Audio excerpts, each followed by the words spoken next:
You know, there are American heroes who don't like this idea. Neil Armstrong, Gene Cernan have both testified against commercial spaceflight and the way that you're developing it, and I wonder what you think of that.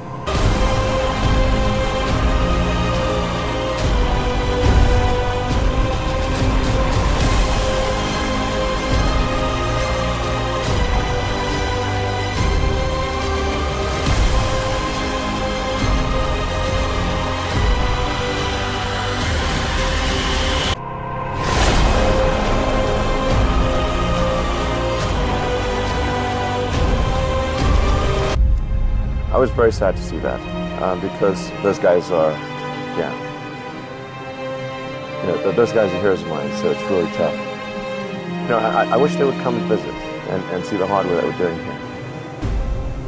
And to see them casting stones in your direction. It's difficult. But when the critics say you can't do this, your answer to them is, we've done it. People who've been in the rocketry business for decades, who say about you that you don't know what you don't know. Well, I suppose that's true of anyone. How can anyone know what they don't know?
One of the most difficult choices I've ever faced in life was in 2008. I think I had maybe $30 million left, or $30 or $40 million left in 2008. I had two choices. I could put it all into one company, and then the other company would definitely die, or split it between the two companies. But if I split it between the two companies, then both might die. When you put your blood, sweat, and tears into creating something, or building something, it's like a child. And so it's like, which one am I going to let one starve to death? I couldn't bring myself to do it, so I split the money between the two. Fortunately, thank goodness, they both came through. What was your biggest failure, and how did it change you?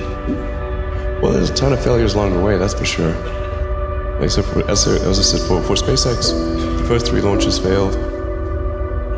And we actually were just barely able to scrape together enough parts and money to do the 4th launch. If that 4th launch had failed, we would have been dead.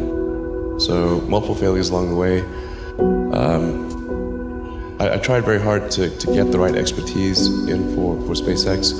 I tried hard to find a great chief engineer for the rocket, but the good chief engineers wouldn't join, and the bad ones, well, there was no point in hiring them. So I ended up being chief engineer of the rocket. So if I could have found somebody better, then we would have maybe had less than 3 failures. That 3rd failure in a row, did you think, I need to pack this in? Never. Why not? I don't ever give up. So many people tried to talk me out of starting a rocket company. It was crazy. One good friend of mine collected a whole series of videos of rockets blowing up and made me watch those. He just didn't want me to lose all my money. We're doing these things that seem unlikely to succeed, and we've been fortunate, and at least thus far they have succeeded. Now is the time to take risk. you don't have kids. As you get older, your obligations increase. And once you have a family, you start taking risk not just for yourself, but for your family as well. It gets much harder to do things that might not work out. So now is the time to do that before you have those obligations. So I would encourage you to take risks now. Do something bold.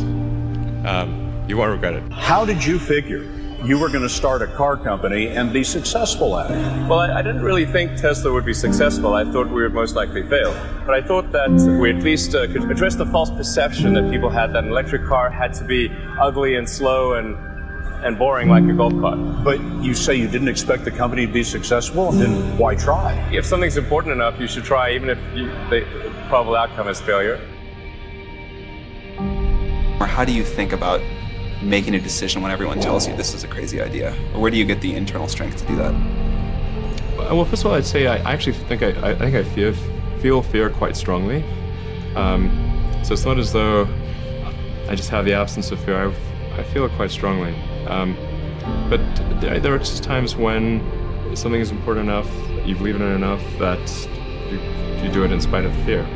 I think about what technology solution is necessary in order to achieve the particular goal, and then try to make as much progress in that direction as possible. I think being a multi-planet species and being out there among the stars is important for the long-term survival of humanity, and that's one reason.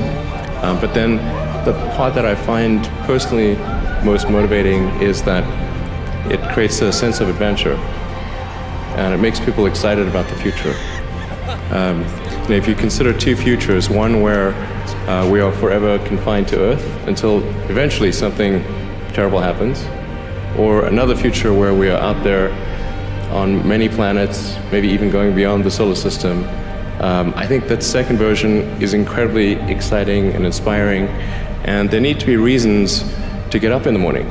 Life can't just be about solving problems. Otherwise, what's the point? There's got to be things that people find inspiring and make life worth living. When my brother and I were starting our first company, instead of getting an apartment, we just rented a small office and we slept on the couch.